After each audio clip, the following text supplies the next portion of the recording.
Shirath al-Mustaqim di tengah gelombang. Bagaimana menjaga lintasan lurus ruhani?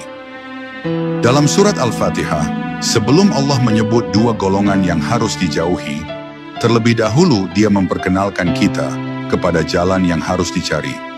Shirath al-Mustaqim, jalan yang lurus.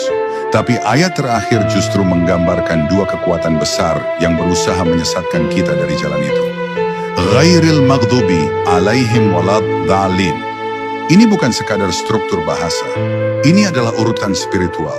Allah ingin kita sadar bahwa Shirath al-Mustaqim tidak akan bisa dijaga dengan mudah. Sebab ada gelombang besar yang selalu menggoyangnya dari dua sisi. Kesombongan ilmu dan kekeliruan rasa. Mereka yang berada di jalan ini laksana berjalan di atas titian tipis, di tengah gelombang angin yang terus mengguncang. Di satu sisi, angin bertiup dari arah al-maghdubi alaihim. Mereka yang merasa tahu, merasa cukup, merasa paling benar. Mereka meniupkan ke dalam jiwa kita bisikan halus. Kamu sudah paham, kamu lebih tahu, kamu tidak butuh siapa-siapa. Ini adalah ujian yang menusuk hati para penuntut ilmu.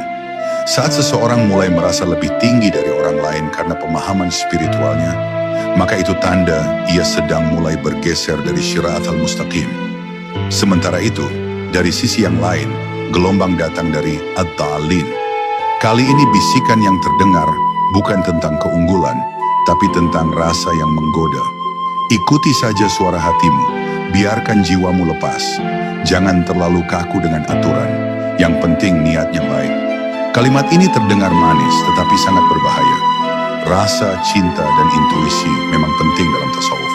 Namun ketika semua itu tidak lagi ditimbang dengan hikmah syariat dan adab mursyid, maka perjalanan berubah menjadi pelarian, bukan pencarian. Shirath al-Mustaqim dalam tafsir rohani bukan jalan lurus yang kaku seperti garis matematis. Ia adalah lintasan halus, seperti sinar yang menembus kabut. Sulit dikenali kecuali oleh jiwa-jiwa yang dibersihkan dari ego dan hawa nafsu. Jalan ini memerlukan keseimbangan antara dua kutub, antara ilmu yang bersumber dari hati yang tunduk dan rasa yang dibimbing oleh cahaya. Sebab terlalu berat ke satu sisi saja, bisa menjerumuskan ke dalam kutukan dua kelompok yang disebut dalam ayat terakhir Al-Fatihah itu. Para wali Allah menyebutkan bahwa menjaga Shirath al-Mustaqim lebih sulit daripada mencarinya. Karena begitu seseorang menemukannya, yakni bimbingan yang benar, guru yang sahih, zikir yang mencerahkan, ia masih harus menjaga lintasannya setiap hari. Sebab bisa jadi dalam satu pekan ia lurus, lalu bulan berikutnya mulai condong sedikit ke kiri oleh kemarahan yang tersembunyi, atau sedikit ke kanan oleh rasa kagum terhadap dirinya sendiri. Dan pelan-pelan, tanpa disadari, ia mulai tergelincir keluar dari jalan yang lurus. Oleh sebab itu, ayat terakhir ini tidak datang sebagai penutup biasa. Ia adalah penjaga. Ia seperti pagar spiritual yang menjaga agar doa kita untuk mendapatkan jalan yang lurus tidak disabotase oleh dua kutub ekstrem tersebut. Ia juga menandai bahwa setiap harapan harus dibarengi dengan kewaspadaan. Meminta jalan lurus harus dibarengi dengan permohonan agar tidak termasuk golongan yang dimurkai atau yang tersesat. Ini bukan sekadar gaya bahasa Quran. Ini adalah tata cara ruhani dalam menjaga keseimbangan maqam.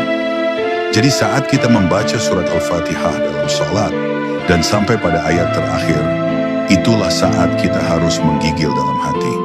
Karena pada titik itulah kita sedang menyebutkan dua jalan kehancuran spiritual yang selalu membayangi setiap langkah kita. Dan hanya dengan rahmat Allah, serta kerendahan hati untuk terus memperbaiki niat, menerima koreksi, dan tunduk dalam bimbingan, kita bisa menjaga lintasan ini tetap lurus.